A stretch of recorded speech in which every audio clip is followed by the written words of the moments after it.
আসসালামু আলাইকুম। আজকে চলে গিয়েছিলাম আমাদের পাশের গ্রামে হাটে, যেখানে ছোটোখাটো বলতে মোটামুটি মিডিয়াম সাইজের একটা বাজার হয়। এটা প্রতি সপ্তাহে ২ বার বসে, যেমন শনিবার এবং মঙ্গলবার বসে।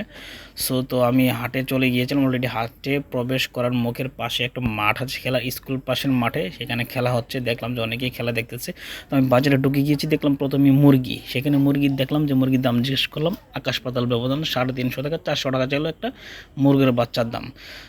তো হ্যাঁ, আমি এখান থেকে চলে আসছি যে আমার রেটে হয় নাই, সেজন্য আমি এখানে দেখলাম সবজি কী কী উঠেছে বাজারে, সেগুলো সবজি দেখতেছিলাম। দেখলাম যে সবজি মোটামুটি ভালোই উঠছে, কিন্তু আমি সবজি কেনার জন্য যাইনি, আমি অন্য একটা উদ্দেশ্যে গিয়েছিলাম। দেখলাম শীতল, শুটকি, ছোটো মাছ, এখানে শিং মাছ, সব কিছু মাছ উঠছে, কিন্তু শিং মাছের চাষটা ছিল অনেক ছোট, সেটা চাষের শিং মাছ ছিল, কিন্তু তারা বিক্রি করে দিচ্ছে, জানি না কেন বিক্রি করছে, এবং অনেক ছোট। যেটা উদ্দেশ্যে গিয়েছিলাম, যেটা কিনি না, যেটা কিনেছি সেটা হচ্ছে গামছা।